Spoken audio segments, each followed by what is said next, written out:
오늘 함께 나누실 하나님 말씀은 여호수아 3장 6절에서부터 13절까지의 말씀입니다. 여호수아 3장 6절에서부터 13절까지의 말씀 같이 한 목소리로 읽도록 하겠습니다. 같이 읽겠습니다.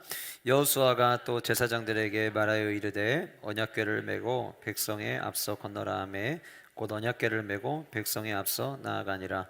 여호와께서 여호수아에게 이르시되 내가 오늘부터 시작하여 너를 온 이스라엘의 목전에서 크게 하여 내가 모세와 함께 있었던 것 같이 너와 함께 있는 것을 그들이 알게 하리라. 너는 언약궤를 맨 제사장들에게 명령하여 이르기를 너희가 요단 물가에 이르거든 요단에 들어서라 하라.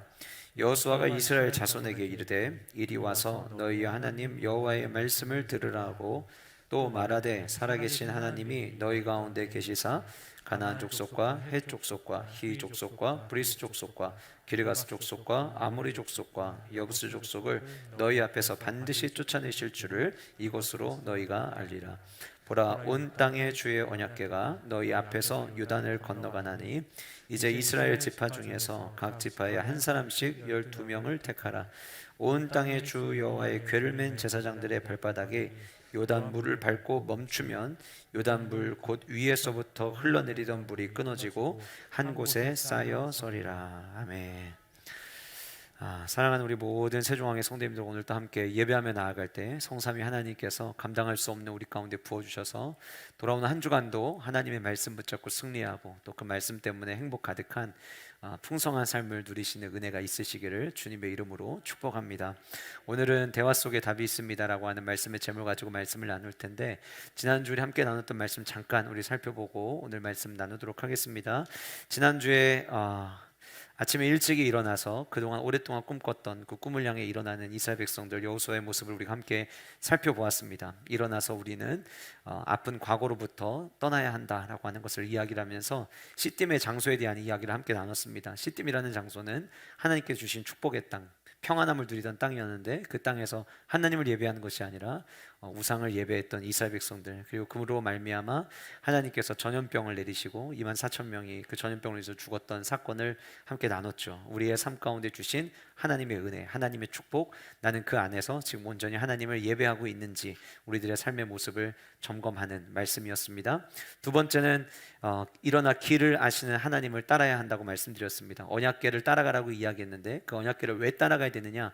그 언약궤는 우리가 가보지 않은 길을 우리에게 가르쳐 주기 때문이라고 함께 나눴죠. 그래서 많은 사람들이 두려워하는 이유가 미래에 대한 불확실성 때문에 그러는데, 우리가 주님과 함께 동행하면 우리 주님은 저와 여러분들을 나아갈 길을 알고 계시는 하나님이시기 때문에 우리의 인생의 낭비와 또 인생의 누수가 일어나지 않게 될 것이다 라고 하는 걸 함께 나눴고요. 마지막으로는 일어나서 우리 자신을 성결하게 해야 된다라고 하는 말씀을 지난주에 함께 나눴습니다. 지난 한 주간 동안 여러분들이 들으신 말씀으로 여러분들의 삶 가운데 어떤 적용의 삶을 사셨는지 모르겠지만, 말씀을 듣는 데서 멈추는 것이 아니라 말씀대로 삶을 살아감으로 말미암아 저와 여러분들의 영적인 성장이 날마다 멈추지 않고 이어질 수 있는 은혜와 축복이 있기를 간절히 소원합니다. 모든 부모들은, 자식을 양육하고 또 지도하는 모든 부모들은 자기의 자녀가 잘 성장하기를 바랍니다. 간혹 얘기하다 보면 우리는 공부에 대한 욕심 없어요 이렇게 얘기하시는 분들 계시는데, 욕심이 없다 할지라도 우리 아이가 두뇌가 명석하고 똑똑하고 공부도 잘한다면 그거를 싫어하고 마다할 사람들은 아무도 없으리라 생각이 되어집니다. 만약에 나의 아이의 두뇌를 급격히 발달시킬 수 있는 방법이 있다면 여러분들은 어떻게 하시겠습니까? 물론 여러분들 중에는 이미 자녀를 다 양육하신 분들도 계실 것이고 지금 양육하고 있는 분들도 계시고 또 앞으로 양육을 해야 될 우리 청년들도 있을 텐데, 여러분들에게 만약에 아이를 급격하게 성장시킬 수 있는 방법이 있다, 만약 그 방법을 안다면 여러분들은 어떻게 하시겠냐는 거예요. 아마 우리 모두가 다 그 방법대로 아이를 양육하기 위해서 최선을 다하리라 생각이 되어집니다.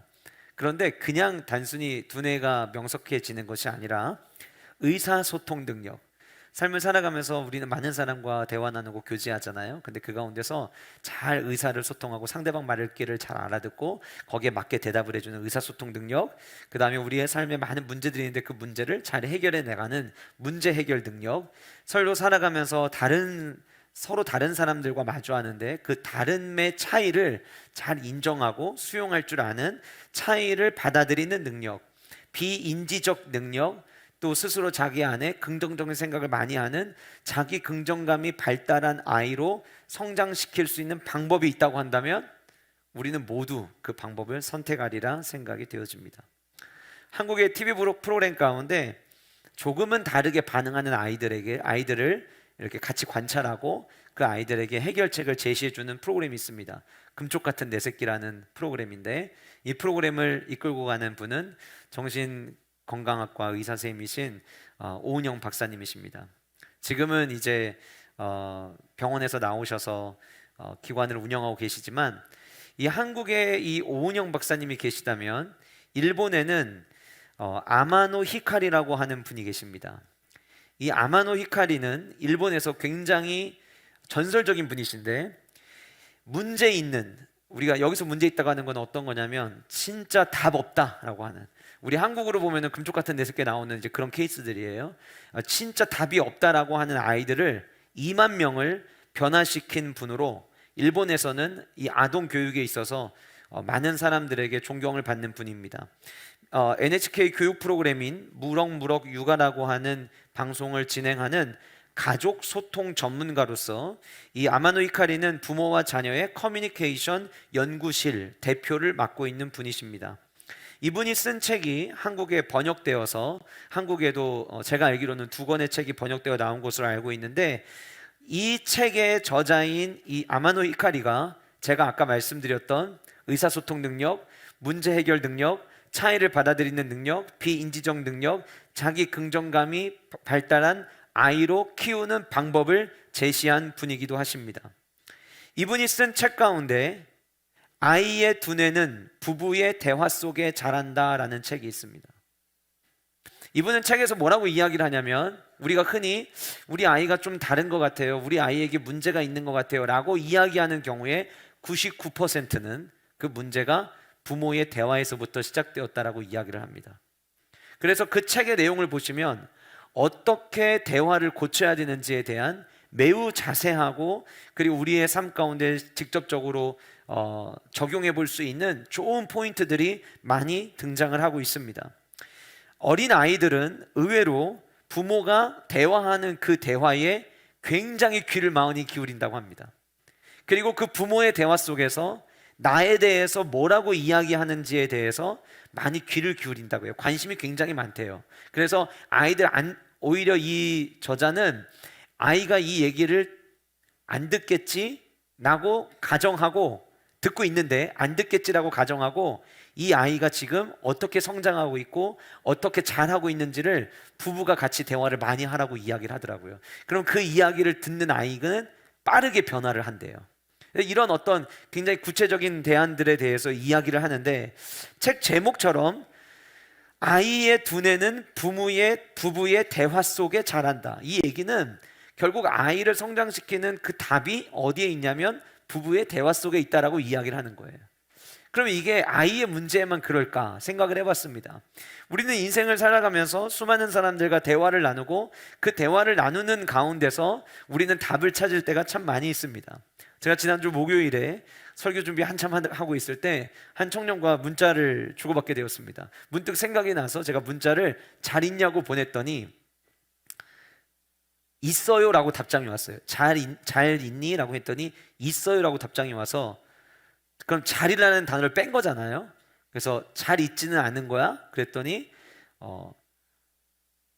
잘 있는 것도 아니고 그렇다고 못 지내는 것도 아니고 그 중간에 애매한 상태라고 이야기를 하는 거예요. 그래서 왜 그러냐고 물어봤더니 지금 자기가 자기의 상태에 대해서, 자기의 감정에 대해서 자기가 지금 되게 분주하고 막 뭘 어떻게 해야 될지를 모르겠는데 왜 그런지를 자기가 모르겠다는 거예요. 그래서 제가 뭐라고 이야기를 했냐면, 그러면 앞에 있는 키보드 그냥 옆으로 싹 밀어버리고 잠깐 책상에 엎드려서 한 30분 자고 일어나, 제가 그랬거든요.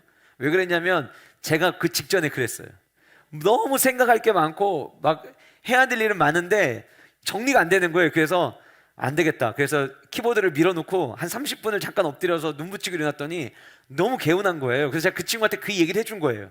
근데 그냥 제가 지금 뭘 했는지에 대한 이야기를 해주고 있는데 이 친구가 갑자기 목사님, 저 왜 제가 지금 답답한지, 왜 지금 제가 이렇게 정신이 없는지 답을 찾았어요 라고 문자가 온 거예요. 문자 내용에 진짜로 그게 썼어요. 답을 찾았다고. 그런데 그 답에 그래서 어떤 답을 찾았는가, 왜 그런가에 대한 이야기를 쭉 썼는데 모든 거 다 치우고서 엎드려 잘하는 제 이야기와는 전혀 상관없는 답변을 내렸어요. 무슨 얘기냐면 우리는 대화를 나누다가 직접적인 솔루션이 아니어도, 해결책이 아니어도 상대방과 대화를 나누던 중에 나도 모르게 내 안에 있는 문제에 답을 찾을 때가 있다라고 하는 거예요. 그럼 여러분들 가운데는 이렇게 이야기하시는 분들이 계실 거예요. 저는 아닌데요. 저는 오히려 다른 사람과 대화를 하다 보면 답을 찾는 게 아니라 답을 못 찾고 때로는 대화하다 보면 오히려 막 싸움이 나던데요 라고 생각하시는 분들이 계실 거예요. 왜 그러는 줄 아세요? 대화 속에서 답을 찾으려고 하는 경우와 답을 정해놓고 대화를 하는 경우의 차이예요. 대부분 대화를 하다가 오히려 싸우게 되고 다투게 되는 경우는 내가 이미 답을 내려놓고 대화를 할 경우예요. 그러나 대화를 하면서 답을 찾으려고 하면 그 대화의 분위기는, 그리고 그 대화는 우리에게 오히려 풍성함을 준다라고 하는 것이에요. 제가 유머 책에 나오는 그냥 글 하나를 우연히 읽게 되었습니다. 거기에 무슨 내용이 나오냐면 골프에 대한 이야기. 요즘에 우리나라 프로그램에도 이 골프를 소재로 한 방송들이 의외로 많더라고요.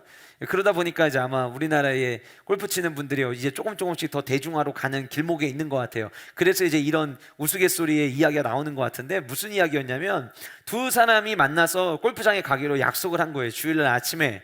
친구가 이제 골프장 가기 위해서 어느 곳에서 만나기로 약속 시간을 잡고 기다리는데, 같이 가기로 한 친구가 10분이 지나고 20분이 지나고 30분이 지나도 나타나지를 않더라는 거예요. 그러다가 이제 허겁지겁 친구가 나타났어요. 그래서 이제 막 이 골프장에 시간을 예약을 해놨으니까 그 시간 맞게 도착을 해야 되는데 30분이나 늦었으니까 얼마나 화가 나겠어요. 그래서 이야기했다고 합니다. 뭐하니라고 이렇게 늦었냐고. 그랬더니 이 친구가, 늦게 온 친구가 자기를 기다려준 친구에게, 사실 내가 교회를 다니는데 주일날 아침에 골프를 치러 가는 게 자꾸 마음에 걸려가지고 내가 주머니에 동전을 꺼내서 동전을 던져서 앞면이 나오면 교회를 가고 뒷면이 나오면 골프장을 가자, 이렇게 생각을 하고 동전 던지기를 했다는 거예요. 그러니까 이제 이 기다렸던 친구분이, 아니 무슨 그거 동전 던지기 하나 하는데 이렇게 늦었다는 게 말이 되냐고. 그랬더니 그분이 뭐라고 이야기를 하냐면, 던질 때마다 계속 앞면만 나와가지고 뒷면 나올 때까지 던지다 보니까 30분이 지났다고 이야기를 하더래요. 이게 유머책에 나오는 이야기거든요. 그런데 여러분, 제가 이거를 보면서 어쩌면 우리 안에 하나님 앞에 나와 예배 드릴 때, 공동체 성경 읽기, 말씀 묵상, 그리고 예배 시간에 하나님의 말씀을 들을 때 우리의 모습 안에도 이런 모습이 있으면 어떻게 될까라는 생각이 문득 드는 거예요. 우리가 주님 앞에 나와서 하나님 말씀을 들을 때에는 이 말씀에서 우리는 답을 찾기 위한 마음을 가지고 주님 앞에 나와야 되는데, 이미 내 안에 답을 정해놓고 그 답이 올 때까지 기다리는 거죠. 30분으로 끝나는 인생이면 그나마 괜찮아요. 그러다 보면 1년의 낭비, 10년의 낭비가 올 때도 있다라고 하는 거예요. 오늘 저와 여러분들이 주님의 말씀을 듣게 나아가고 대화 속에 답이 있다라고 하는 이 말씀의 제목을 가지고 함께 말씀을 나눌 때에, 저와 여러분들이 생각하는, 오늘 여러분들이 삽질을 받아보셔서 아시겠지만 세 가지 질문, 그리고 그 세 가지 질문에 대한 답이 오늘 본문 안에 나오거든요. 지금 한번 질문을 한번 보세요. 오늘 여러분들에게 나눠드린 질문, 세 가지 질문입니다. 믿음을 어떻게 정의해야 되느냐? 성공의 기준은 무엇이냐? 무엇이 기적이냐? 자, 여기에 여러분들이 생각하는 대답이 있으실 수 있어요.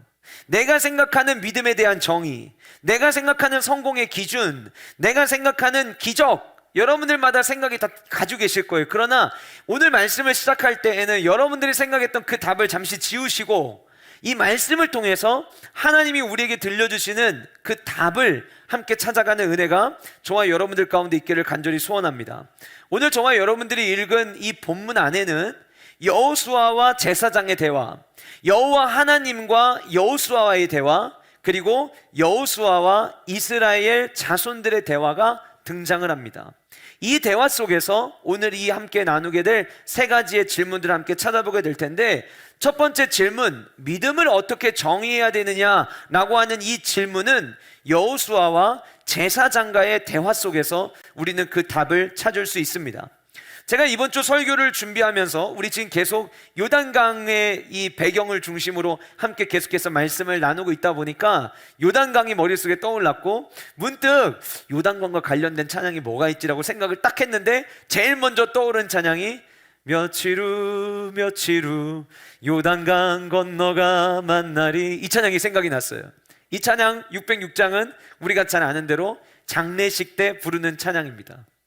근데 장례식 때 부르는 찬양, 너무 많은 사람들이 잘 알고 있는 찬양이고 장례식장 가면은 많이 들려오는 찬양이기도 하니까 이 찬양이 제일 먼저 떠올랐거든요. 근데 제가 이 찬양의 이제 후렴이 한동안 계속 귓가에 저도 모르게 계속 따라 부르는 거예요, 이 후렴만. 그래서 1절의 가사를 찾아서 보게 되었습니다. 이 찬송가 가사 1절은 이렇게 나옵니다. 해보다 더 밝은 저 천국 믿음만 가지고 가겠네. 믿는 자 위하여 있을 곳 우리 주 예비해 두셨네. 우리가 가끔 이제 우리가 장례식장에서 이 찬양을 부르는 이유는 요단강을 건너면 적과 끓이는 가나안 땅이 있었잖아요.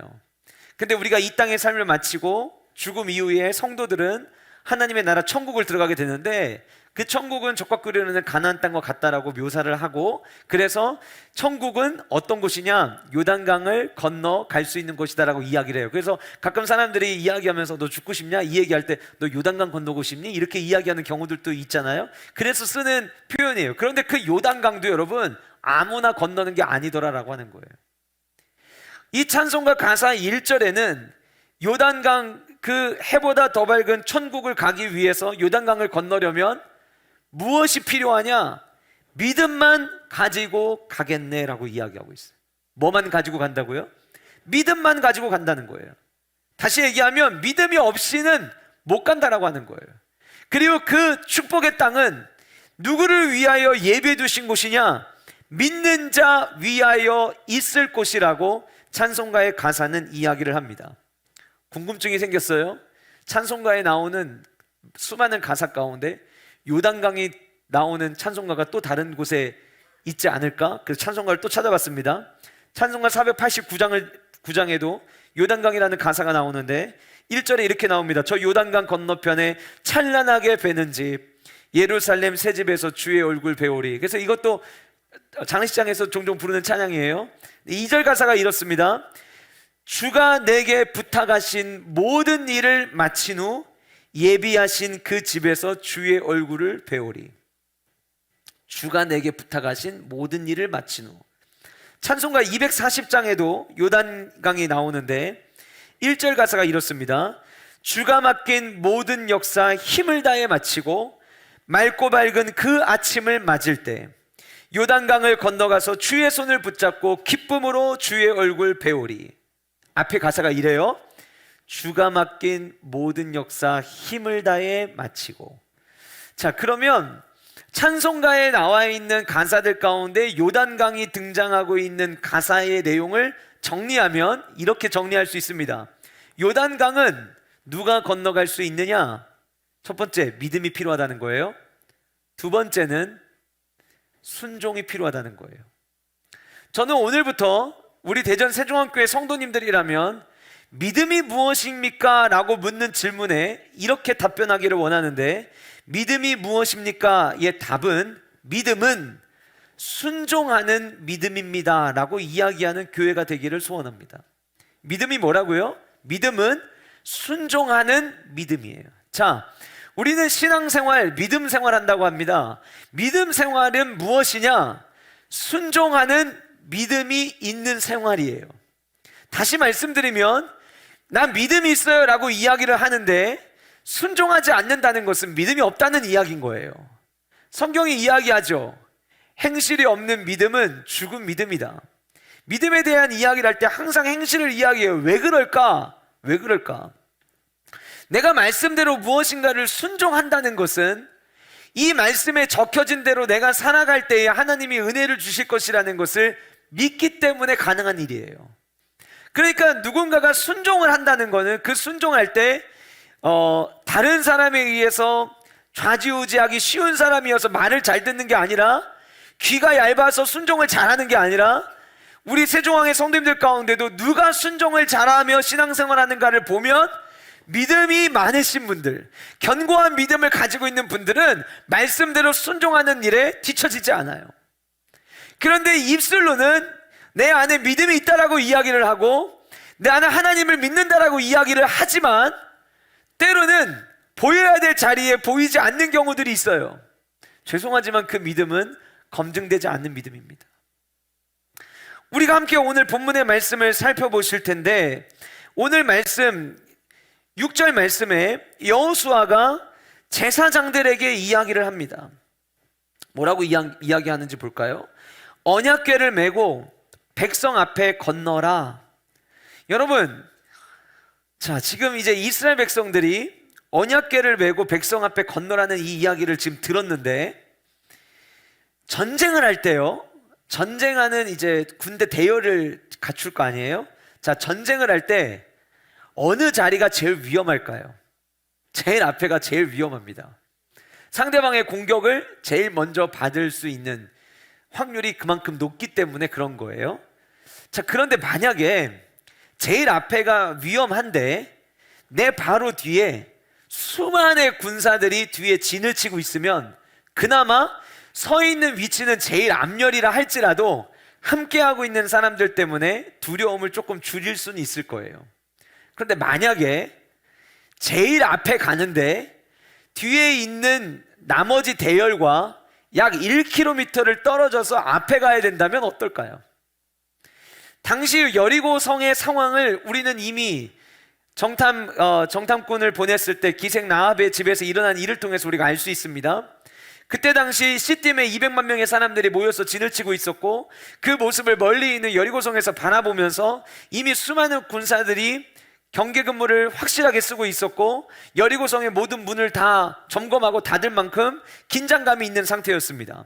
그 상황에서 저 멀리에서 군사들이 오는데 수많은 군사들은 아직 움직이지 않고, 저게 사람인가? 가물가물한 몇 명만 앞에서 먼저 움직인다고 한번 가정을 해봅시다. 그리고 이 언약궤를 맨 제사장들은 앞으로 자기들이 언약궤를 메고 앞에서 가고 그 다음에 어떤 일을 해야 되는지 아직 다 이야기하지 않은 상태였어요. 자, 그러면 여러분들이 언약궤를 메야 하는 제사장이라면 언약궤를 메고 가라는 이야기를 들었을 때 여러분은 어떻게 하시겠습니까? 오늘 본문 속에 등장하는 제사장들은 이 언약궤를 메고 백성 앞에 건너라는 이야기가 떨어지자마자 6절에 이 단어가 나옵니다. 저는 이 단어 하나로 뒤에 더 이상의 문장은 필요하지 않다고 생각하는데, 곧이라는 단어예요. 언약궤를 메고 백성 앞서 건너라. 이게 얼마나 위험한 일인지, 대열에 벗어나 그것도 앞에서 먼저 가는 게 얼마나 두려운 상황인지 그들이 생각하지 못하는 게 아닐 거 아니에요. 그럼에도 불구하고 그들은 곧, 그리고 앞에 있던 구절 그대로 복사해서 붙인 것 같아요. 언약궤를 메고 백성에 앞서 나아가니라. 왜 이 제사장들이 이렇게 반응할 수 있었을까요?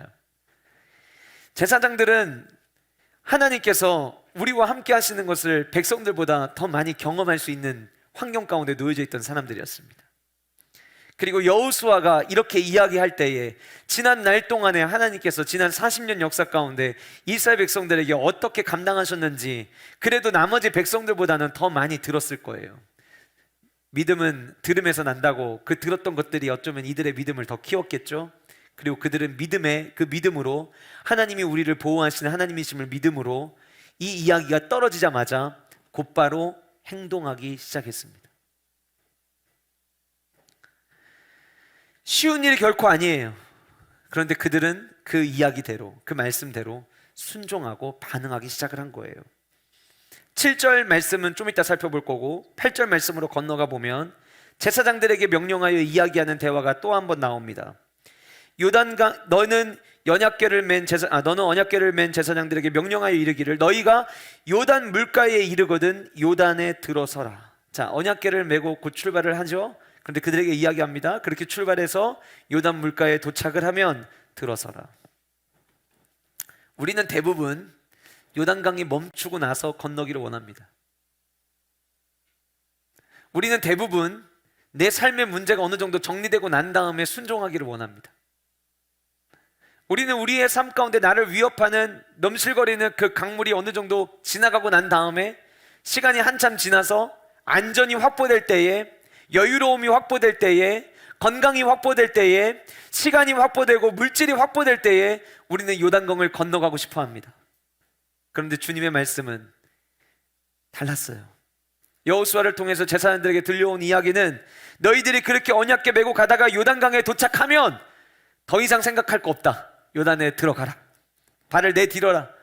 자, 여러분, 우리가 잘 아는 대로 이제 다음 주에 살펴보겠지만 발을 내딛기 직전까지는 강물이 매섭게 넘실거리고 있습니다. 그런데 하나님은 그때 발을 내디디라고 여호수아를 통해서 명령하고 계시는 거예요. 우리가 믿음 생활을 순종하지 못하는 모습들을 가만히 살펴보면 넘실거리는 요단강 때문에 주저할 때가 너무 많습니다. 그러나 눈에 보이는 것 때문에 움직이지 못한다면 아직 우리는 어린아이와 같은 믿음을 가지고 있는 거예요. 저는 우리 세종왕의 모든 성도님들이 2022년 한 해 동안 공동체 성경 읽기를 통해서 말씀을 풍요롭게 들으시고 또 모든 예배 시간마다 여러분이 함께 참석하시고 이제 다음 주부터 진행되어지는 온가족 새벽 예배 시간에 우리 교회의 온 세대를 향해서 하나님께서 들려주시는 음성이 무엇일까, 우리가 함께 귀 기울임으로 말미암아 우리의 믿음이 성장하기를 소원합니다. 우리의 믿음이 왜 성장해야 됩니까? 이유는 무엇이냐면 요단강이 넘실거려도 우리는 건너가야 되기 때문이에요. 지금 여러분, 이 나라와 이 시대가 부흥하기 좋은 환경과 요건을 가지고 있느냐라고 묻는다면 아니라고 이야기할 것입니다. 요단강이 넘실거립니다. 포스트 모더니즘의 이 사상이 온 나라를 휘덮고 지극히 개인주의적인 정서가 이 나라를 덮고 있습니다. 교회는 개인주의가 아니라 공동체거든요. 이 개인주의가 강조되는 이 시대에 공동체를 더 세워가는 것, 어떻게 보면 되게 불가능해 보입니다. 요단강이 넘실거리는 것처럼 보입니다. 그러나 우리는 믿음으로 반응해야 합니다. 그래서 믿음은 순종하는이라고 하는 이 단어가 앞에 수식어로 붙어야만 하는 거예요.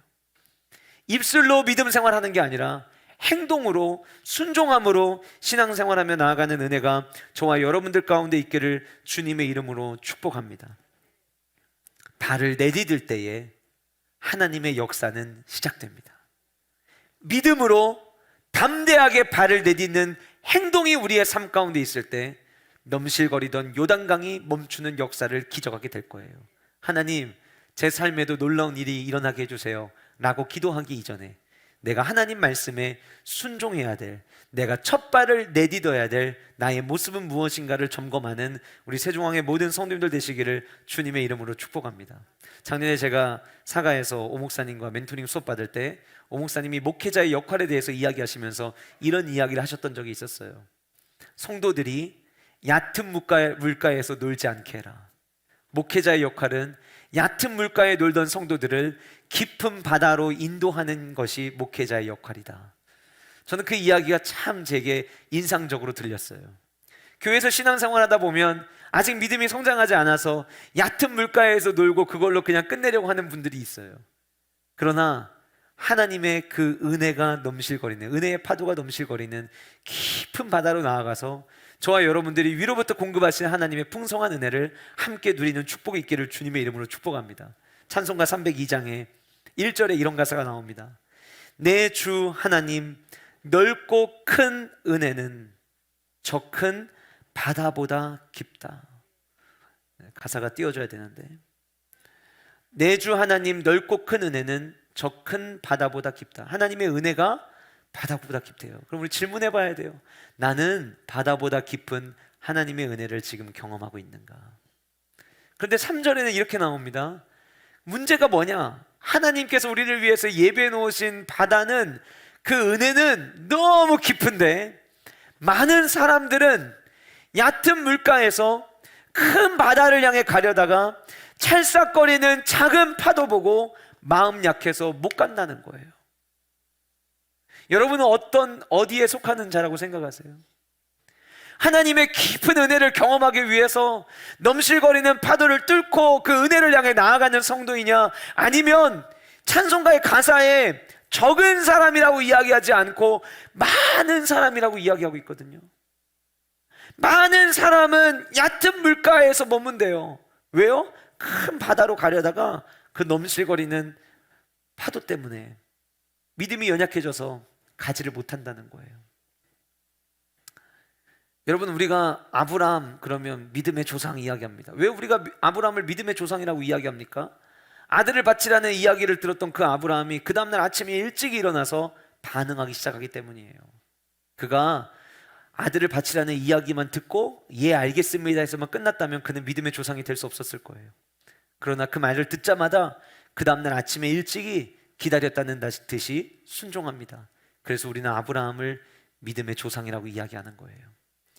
예수님께서 이렇게 말씀하셨습니다. 내가 올 때에 이 세상에서 믿음을 볼 수 있겠느냐. 주님이 다시 우리 가운데 오실 때에 믿음 가진 자 찾기가 어렵다고 주님이 말씀하셨어요. 어쩌면 다른 사람을 두고 하는 이야기가 아니라 나를 두고 하시는 이야기가 아닐까. 우리는 우리의 모습을 살펴봐야 돼요. 나의 믿음, 순종하고 있는 믿음인가? 저는 저와 여러분들의 믿음이 하나님 말씀에 아멘으로 반응하고 우리 하나님의 위대하심을 믿음으로 말미암아 이 제사장들이 발을 내디딜 수 있었던 이유는 하나님의 위대하심을 믿었기 때문이었거든요. 그 하나님의 위대하심을 믿음으로 말미암아 반응하며 나아가는 은혜가 저와 여러분들 가운데 있기를 주님의 이름으로 축복합니다. 자, 이 믿음의 제사장, 믿음의 반응을 보이는 이 제사장들, 그들에게 여호수아가 계속해서 이야기하는 내용이 13절에 나옵니다. 13절, 온 땅의 주 여호와의 궤를 맨 제사장들의 발바닥이 요단물을 밟고 멈추면, 제가 이제 이 본문을 읽다가 그대로 띄워놔 주세요. 이 본문을 읽다가 저는 이게 조건절로 보였거든요. 조건절. 온 땅의 주 여호와의 궤를 맨 제사장들의 발바닥이 요단물을 밟고 멈추면 이게 선행되는 거예요. 그러면 곧 위에서부터 흘러내리던 물이 끊어지게 될 것이다. 그러니까 하나님의 역사는 언제 시작되는 것이냐면 말씀대로 발을 내디디라는 이야기에 발을 내딛고 들어가서 멈춰 서 있어야 되는 거예요. 자, 여러분 잘 보세요. 여기 지금 멈추면이라고 되어 있지만 이 단어를 조금 더 자세하게 풀어서 해석하면 요단 물을 밟고 멈춰 서 있으면이에요. 언약궤가 그 자리에 혼자 있는 게 아니잖아요. 언약궤가 멈추려면 누가 멈춰서야 되냐면 제사장들이 멈춰서야 되는 거거든요. 그런데 여러분, 학자들은 참 다양한 연구를 하는데 이스라엘 백성들 200만 명이 넘는 이스라엘 백성들이 요단강을 다 건너려면 얼마 정도의 시간이 걸릴까를 계산을 해보니까 약 반나절이 걸린다고 계산을 했어요. 여러분, 우리가 한 자리에 그냥 잠깐 서 있고 뭐 오래 서 있으면 1시간, 저도 뭐 강단에서 주일날 오전에 예배 인도할 때 보면은 1시간 반, 1시간 40분 서 있잖아요. 근데 저는 가만히 서 있는 게 아니에요. 그리고 뭐를 들고 서 있는 게 아니에요. 그런데 지금 이 제사장들은 언약궤를 메고 서 있는데 물이 흐르는 곳에서 가운데서 계속해서 이들은 서 있어야 돼요. 자, 물줄기가 이쪽이 헬몬산이라고 가정을 해보고 이쪽에서부터 물이 흘러내려서 이렇게 흘러내려간다고 가정을 해보세요. 자, 그럼 어떻게 되는 거냐면 제사장들이 언약궤를 메고 요단강으로 들어옵니다. 그리고 백성들은 이들이 서 있고 그 위에 물길이 끊어져서 멈춰서 단을 쌓고 백성들은 어디로 건너가냐면 제사장들이 물을 막고 있는 그 옆으로 지나가는 거예요. 이들은 계속해서 저 멀리 물이 담을 쌓는 것을 보는 거예요. 우리는 성경을 보면서 물이 끊어지고 담을 쌓는다? 그러니까 야, 멋있다 이렇게 생각할 수 있는데요.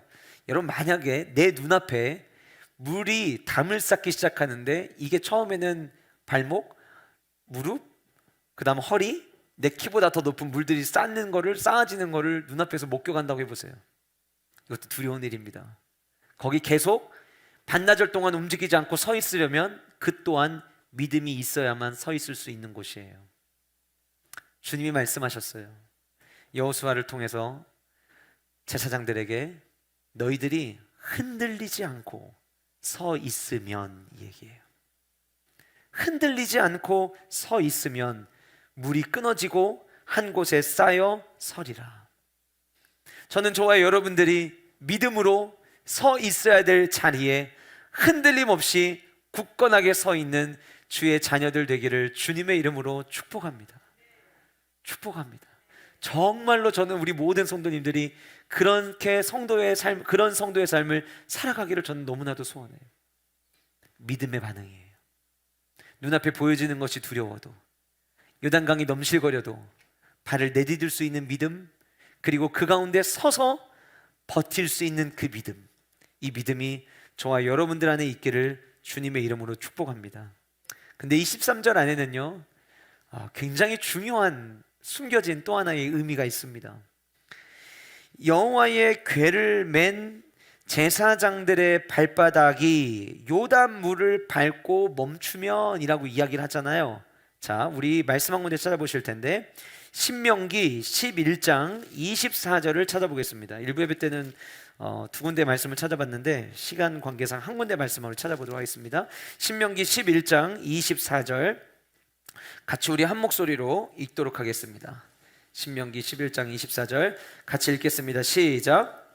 너희의 발바닥으로 밟는 곳은 다 너희의 소유가 되리니 너희의 경계는 곧 광야에서부터 레바논까지와 유브라데 강까지부터 서해까지. 자, 성경에서요 발바닥으로 밟는다라는 이 표현은 승리를 상징합니다. 그래서 신명기에 그리고 열왕기상 말라기서에서 이 발바닥으로 밟는다는 것을 승리의 결과로 동의어처럼 사용하는 것을 우리는 발견을 할 수가 있어요. 자, 그러면 13절 말씀에서 온 땅의 주 여호와의 궤를 맨 제사장들의 발바닥이 요단물을 밟고 멈추면, 이 얘기는 뭐냐면 믿음으로 반응하여서 발을 내딛고 흔들림 없이 믿음으로 서 있으면 하나님께서 여기에 뭘 주시겠다는 거예요? 승리를 주시겠다는 거예요. 그래서 믿음은 반응하는 믿음이어야 되고, 믿음은 행동하는 믿음이어야 되고, 믿음은 순종하는 믿음이어야만 하는 거예요. 어떤 누군가가 주님의 말씀대로 순종했다, 그거는 그 말씀대로 하나님께서 이루어주실 것을 믿기 때문에 순종할 수 있는 거예요. 여러분들의 믿음이 어디에 있는지, 여러분들의 믿음의 모습은 어떤지 한번 잘 살펴보시고, 신앙생활 5년 10년 넘게 하시면서 여전히 얕은 물가에서만 머무는 성도가 아니라 넓고 깊은 바다를 향해 넘실거리는 파도가 우리를 두렵게 할 수도 있겠지만 믿음으로 발을 내디딤으로 말미암아 깊은 바다에서 주시는 그 풍성한 은혜를 모두 누리시는 우리 세종왕의 모든 성도들 되시기를 주님의 이름으로 축복합니다. 두 번째 질문, 성공의 기준이 무엇이냐라고 하는 이 질문은 하나님과 여호수아의 대화에서 우리는 그 답을 찾을 수 있습니다. 여러분, 성공을 마다할 사람은 아마 아무도 없을 것입니다. 모두가 성공하기를 꿈꾸고 원합니다. 그래서 인류학자들이 이야기하기를 인간이라고 하는 사람들이 모여서 공동체를 이루기 시작하고 세상이라고 하는 어떤 모습을 갖추기 시작하는 그때부터 성공에 대한 갈망은 시작되었다라고 이야기하는 것을 보게 되었습니다. 그런데 제가 아까 전에 말씀을 시작하기 전에 여러분들이 스스로 성공의 기준이 무엇인가요? 라는 질문에 여러분들이 생각하는 답이 있으실 거라고 제가 말씀드렸잖아요. 그 답이 표현은 조금씩 다르겠지만 세상에 있는 사람들이 생각하는 성공은 결국에는 있느냐 없느냐를 가지고 이야기합니다. 내가 없는데 그거를 다른 사람이 많이 가지고 있으면 우리는 그거를 성공이라고 생각합니다. 혹은 내가 가지고 있지만 나보다 더 많이 가지고 있으면 그 사람이 성공한 사람이라고 이야기합니다. 그런데 과연 그것이 진짜 성공이겠느냐라고 하는 거예요. 여러분, 우리 모두가 성공을 꿈꾼다라고 하는 이 말은 모든 인간이 행복을 꿈꾼다는 이야기와 연결지을 수 있다고 저는 생각을 하거든요. 자, 그러면 성공이 곧 행복으로 연결이 돼야 되는데, 만약에 이 세상 사람들이 정의하는 것처럼 보다 더 많이 가지고 있고 없고를 가지고 성공을 정의한다면 불행하게도 대부분의 사람들은 그 성공은 결국은 소수의 사람들의 것이기 때문에 그것을 가지고 있지 못한 사람들, 혹은 나보다 다른 사람들이 더 많이 가지고 있어서 나는 실패했고 저 사람은 성공했다고 생각하는 사람들이라면 그들은 삶을 살면서 행복을 느끼지를 못할 거예요. 그래서 세상의 기준으로 성공을 이야기하면 그 기준으로 행복을 누리는 사람보다 행복하지 못한 사람이 더 많이 늘어나게 됩니다. 성도의 삶을 살아가면서 저와 여러분들은 그러면 성공을 어떻게 정의해야 되느냐라고 하는 거예요.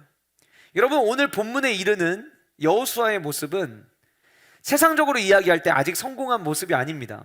여러분들 가운데 이렇게 말하시는 분들 계실 수 있어요. 리더가 됐잖아요. 리더가 되면 성공한 거 아닌가요? 여러분, 리더가 되면 뭐합니까? 아직 리더로서 아무런 권위가 주어진 게 없는데, 뭐 모세처럼 기적을 행했다든가 이런 것도 아직까지 하나도 없어요. 그냥 여전히 눈의 아들 여호수아로 불려지기만 할 뿐이에요. 어떤 역사도 없었고 사람들 안에서 뭔가 세움받을 만한 일들도 없었어요. 리더의 자리, 그러면 우리는 권위가 있다고 하는데, 권위가 과연 이때 당시 이 시간에 여호수아에게 있었을까? 아니, 제가 보기에는 권위도 없었던 것 같아요. 그랬던 그 여호수아에게 하나님께서 말씀하십니다. 여호와께서 여호수아에게 이르시되 내가 오늘부터 시작하여 너를 온 이스라엘의 목전에서 크게 하겠다. 이 크게 한다는 게 뭡니까? 이게 성공이에요. 내가 오늘부터 네 인생에 성공을 맛보게 하겠다고 하나님 말씀하시는 거예요. 내가 오늘부터 내 인생을 크게 만들어주겠다고 하나님이 약속하시는 거예요. 그런데 하나님께서 말씀하시는 그 성공이 뭐냐?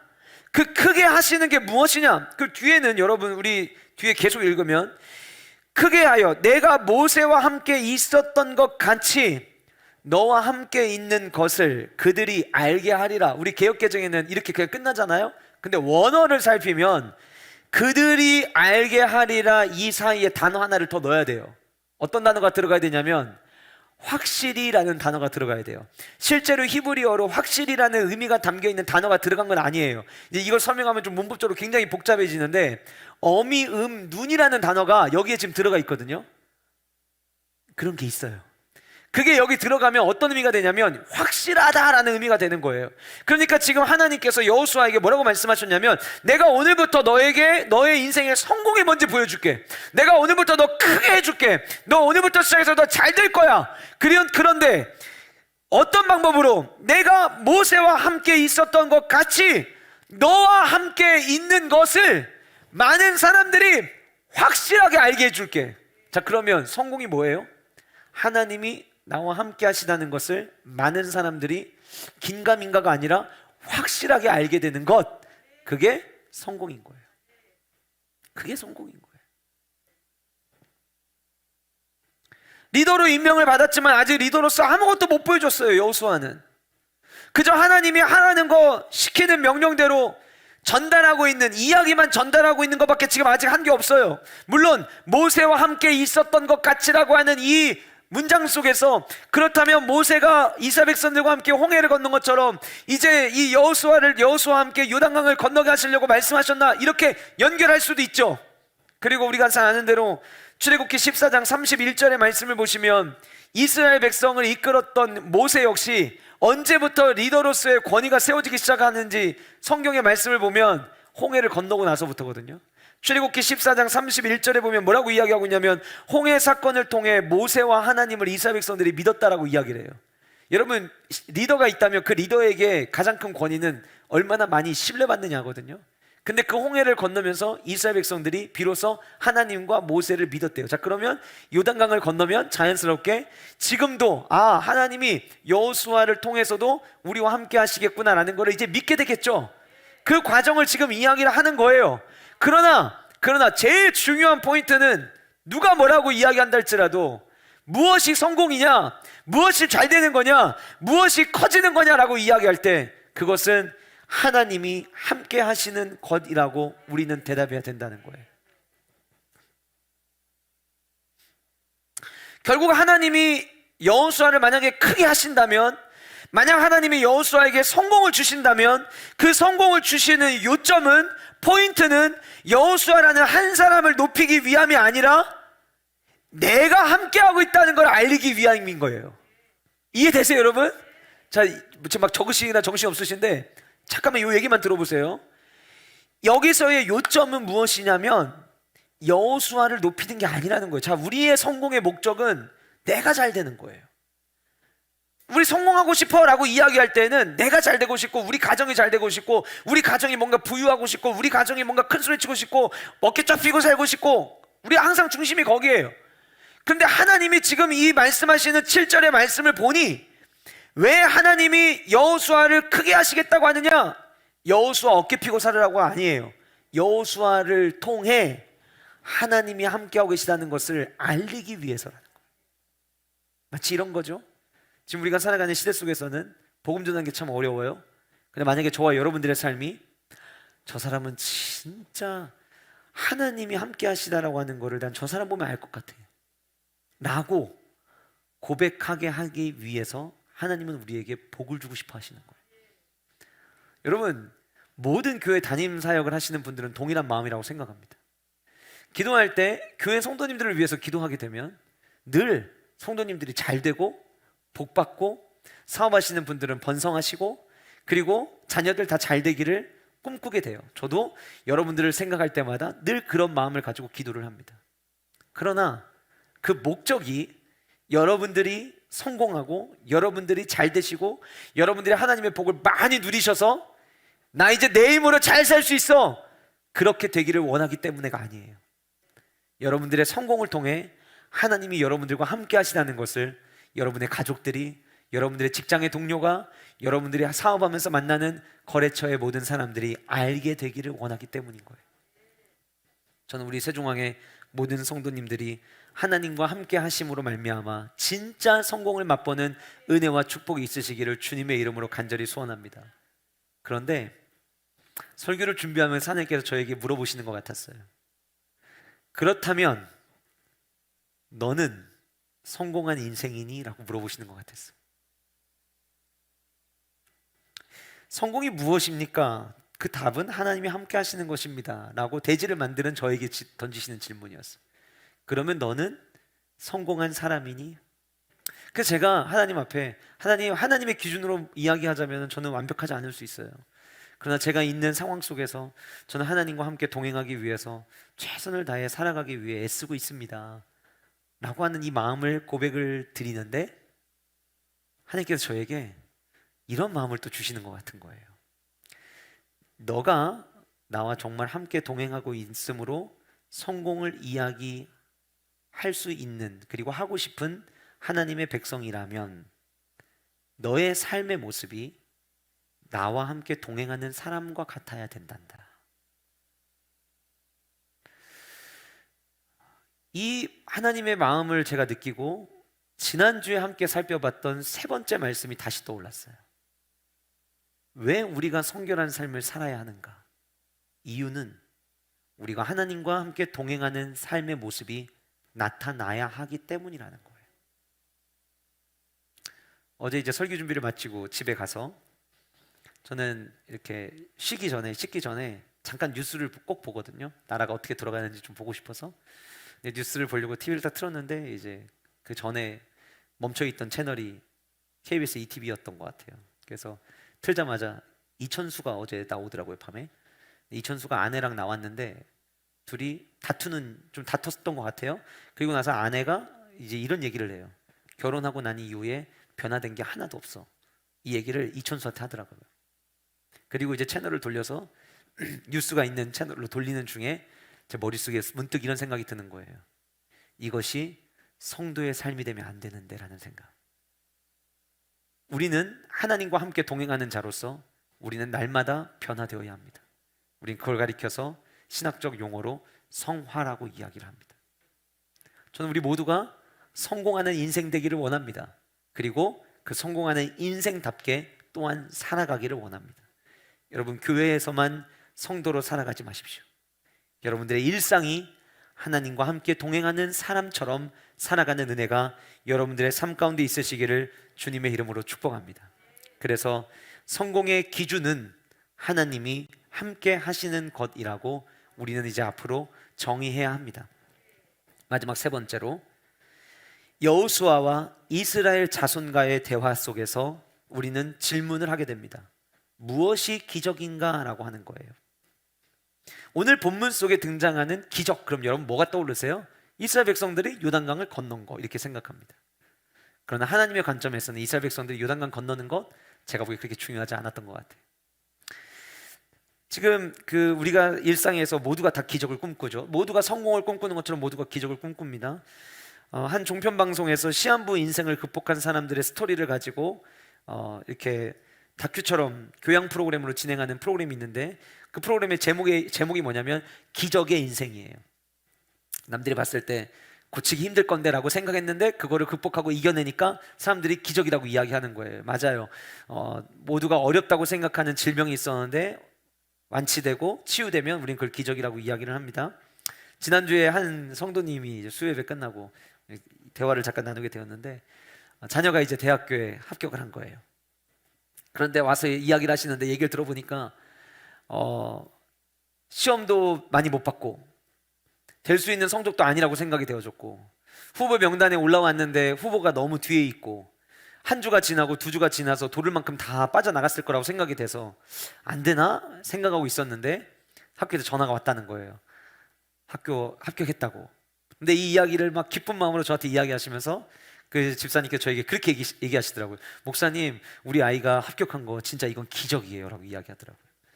우리가 불가능해 보이는 일이 되면 우리는 그거를 기적이라고 생각을 합니다. 성경 속에 수많은 기적이 등장하죠. 사자굴에 들어가서 살아남았던 다니엘, 풀물불에서 살아남았던 모습, 오병이어의 기적, 뭐 수많은 기적이 등장을 합니다. 근데 제가 문득 설교를 준비하면서 오늘 본문을 읽으면서 하나님은 기적에 관심이 있으실까라는 생각을 해보게 됐어요. 제가 내린 답변은 하나님은 기적에 관심이 없으시다는 것이에요. 그러면 하나님은 왜 기적을 행하셨습니까? 그 이유는 그 기적을 통해서 하나님이 살아계심을 발견하게 하시기를 원했기 때문이에요. 그래서 무엇이 기적이냐는 질문에 우리는 하나님이 살아계심을 발견하는 것, 그것이 기적이라고 이야기를 해야 돼요.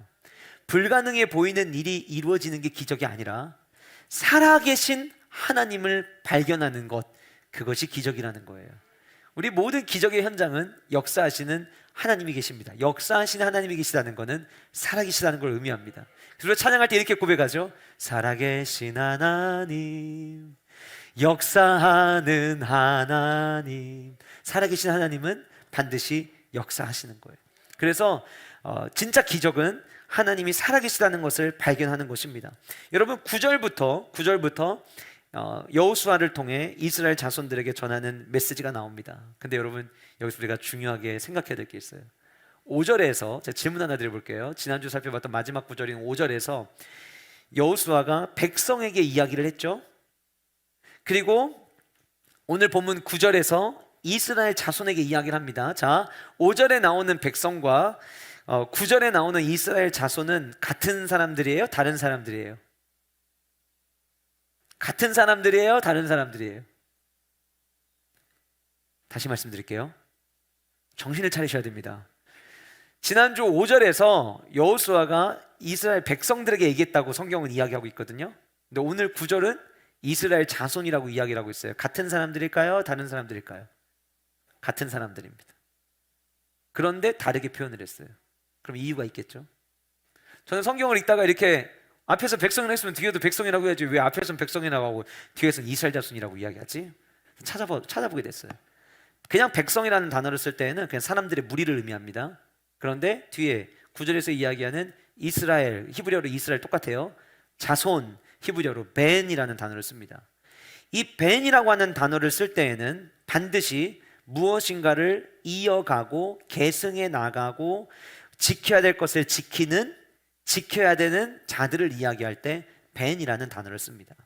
다시 말씀드리면 이제 여호와 하나님께서 여호수아를 통해 너희들이 지켜가야 될 것이 있다라고 하는 것을 가르쳐 주시는 거예요.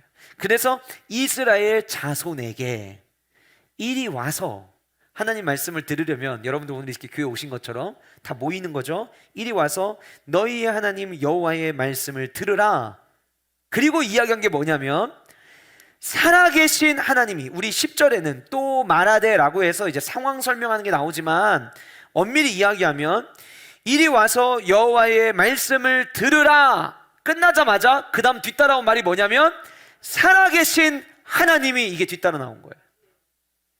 그리고 나서 가나안 족속, 헷 족속, 히위 족속, 브리스, 기르가스, 여부스 7개의 족속의 이름이 나열되는 건 사실 그렇게 중요하지 않아요. 7이라는 완전수를 통해서 완벽한 승리를 하나님께서 허락하게 하실 것에 대한 이야기를 하시는 건데, 그 7족속에 대해 완전수를 다 채우는 섬세함을 보인 이 구절에서 반드시 너희 앞에 반드시 쫓아낼 줄을, 그 다음 단어가 뭐죠?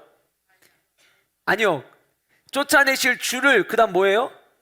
이것으로써 너희가 알리라라고 이야기를 해요. 자, 그러면 질문 하나 해볼게요. 여기서 말하는 이것으로서는 뭘까요? 아닙니다. 여기서 말하는 이것으로서는 뭐냐면 요단강을 건너므로써를 이야기하는 거예요. 자, 그러면 이스라엘 백성이 누구냐? 너희들은 지켜야 될 거를 지켜나가야 돼. 계승해야 되는 민족이야. 뭘 계승해야 되겠니? 살아계신 하나님이, 그 다음에 중간에 족속 이야기 쭉 합니다. 완벽한 승리를 이야기해요. 그리고 난 다음에 반드시 쫓아낼 줄을 이것으로써, 우리는 본문의 지금 가장 중요한 핵심이 요단강 건너는 거니까 요단강을 건너는 기적으로서 이렇게 이야기하고 싶지만, 이 요단강 건너는 기적을 이것으로서라고 이야기하는 이 이것이라고 하는 단어 안에 모든 걸 딱 집어넣으심으로 말미암아 성경의 저자는 우리에게 지금 중요한 메시지 하나를 던지는 거예요. 뭐냐면 요단강 건너는 기적보다 더 중요한 것이 있다는 거예요. 왜 하나님이 너희 민족에게 가나안의 족속들을 무찌를 수 있도록 하실 거고, 왜 너희 민족들을 요단강을 건너므로 말미암아 너희들에게 하나님이 무엇을 알게 하시기를 원하는 줄 아느냐? 그것은 다른 게 아니라 하나님이 살아계시다라고 하는 이 사실을 가르쳐주기 원한다라고 하는 거예요. 무엇이 기적이냐? 기적이 뭐고 기적이 얼마나 중요하고 기적이 어떤 일들이 일어나느냐가 중요한 것이 아니라, 그 기적보다 더 중요한 것은 우리가 믿는 하나님이 살아계신 하나님이시라고 하는 것을 우리가 발견하게 되는 것, 그게 기적인 거예요. 여러분, 설교 준비를 하다가, 때로는 찬양을 듣다가, 기도를 하다가 하나님 앞에서 기도할 수 있는 존재가 되었다는 것이, 말씀을 묵상하던 중에 그 말씀 속에서 하나님의 은혜를 발견할 수 있는 존재로 살아갈 수 있다는 것이 저는 기적처럼 느낄 때가 참 많아요. 지난주 신방하다 보니 어르신들이 예수님 안 만났으면 오늘의 나는 없다. 예수님 때문에 예수님 만난 것이 내 인생의 최고의 축복이다. 그 다른 말로 이야기하면 그게 무슨 얘기일까요? 예수님 만난 것이, 하나님이 살아계시다는 것이 나에게는 기적 같은 일이라고 고백하시는 거예요. 사랑하는 성도 여러분, 여러분들은 어떤 기적을 원하십니까? 여러분들은 여러분들의 다음 세대에게, 자녀 세대에게 어떤 기적을 보여주기를 원하십니까? 저와 여러분들 역시 이스라엘 자손의 대를 이어가는 하나님의 말씀을 이어가는 벤이라면, 자손이라면 우리가 자녀들에게 전달해야 되는 것은 우리가 믿는 하나님이 살아계신 하나님이라고 하는 사실을 우리는 전달해 줘야 되는 거예요. 저는 여러분들의 가정 안에 기적이 넘치기를 소원합니다. 어떤 기적이요? 목사님, 우리 아이들은 하나님이 살아계시다는 것을 전심으로 믿고 있어요. 그게 최고의 기적입니다. 여러분들의 삶 속에서 내가 원하는 대로 내 뜻대로 모든 것이 되지 않는다 할지라도 내가 믿는 하나님, 살아계신 하나님이라고 고백할 수 있음이 저와 여러분들의 삶 가운데 기적이 되는 은혜가 있기를 주님의 이름으로 축복합니다. 성경에서 살아계신 하나님이라고 하는 이 표현은 하나님을 향해 고백할 때 사용되는 표현이기도 하지만, 성경에서 살아계신 하나님이라는 표현이 나올 때는 전쟁터에서 자주 사용되는 표현입니다. 재밌죠? 전쟁터, 싸워야 되는 현장, 승리가 필요한 현장, 그 현장에 필요한 것은 다른 게 아니라 살아계신 하나님이라고 하는 사실이에요. 7개 족속의 이름이 나열되었습니다. 7개 족속은 전부 다 죽은 신을 믿고 있는 사람들입니다. 그런데 오늘 성경은 이야기합니다. 너희들이 가나안에서 만나게 되는, 오늘 본문은 7족속을 이야기하지만 다른 구절에는 10개의 족속을 이야기하기도 하고 6개 족속을 이야기하기도 해요. 그러니까 7족속만 있는 건 아니거든요. 그런데 이 성경에 나와 있는 가나안에 살고 있는 모든 족속들은 죽은 신을 믿는 사람들이었어요. 그런데 기억하라는 거예요. 너희들 가나안 땅에 들어가서 이걸 계승하라는 거예요. 뭐를 계승하고 뭐를 기억해야 되느냐? 우리 하나님은 가나안에 있는 다른 신들처럼 죽은 신이 아니라 살아계신 하나님이라고 하는 사실을 너희들은 기억하라라고 하는 거예요. 아직 이들은 요단강을 건너지 않았습니다. 그런데 요단강을 건너기도 전에 살아계신 하나님을 믿으면 너희들에게는 승리가 보장된다라고 하는 것을 이미 말씀을 통해 배우게 됐던 거예요. 여러분들은 어떤 기적을 꿈꾸십니까? 그러나 내가 이루기를 원하는 그 꿈에 도달한 수많은 사람들 가운데 하나님을 알지 못함으로 말미암아 공허함과 허무함을 이기지 못해 스스로 목숨을 끊는 사람이 지금도 대한민국에 너무나도 많습니다. 우리는 성도입니다. 오늘부터 우리에게 기적은 우리 자녀가 이렇게 되는 거, 내 사업이 이렇게 되는 거, 이것이 기적이 아니라 살아계신 하나님을 삶에서 발견하는 것, 그것이 기적이 되는 축복의 삶을 살아가는 은혜가 저와 여러분들 가운데 있기를 주님의 이름으로 축복합니다. 말씀을 마무리하겠습니다. 우리는 오늘 신앙생활하는 그리스도인들이라면, 그리고 신앙생활하지 않는 사람들도 때로는 궁금해하고 정확한 정의가 무엇일까를 궁금해하는 세 가지 질문에 대한 답을 함께 찾아봤습니다. 믿음이 무엇인지, 성공은 무엇이며 기적이 무엇인지. 지금까지 우리가 생각했던 것들이 저와 여러분들에게 여전히 답으로 고정되어 있다면 우리는 우리의 삶에 어떤 반응도 이끌어낼 수 없습니다. 제가 아까 이미 말씀드린 것처럼 대화를 했다면 이 대화 말씀 속에서 우리는 오늘 이 시간 답을 찾아야 하고 그 답대로 살아가야 됩니다. 그러나 내가 이미 오늘 말씀을 듣기 전에 정해놓은 답이 여전히 내 마음을 사로잡고 있다면 여러분 한 주간 동안 이 말씀 붙잡고 기도하십시오.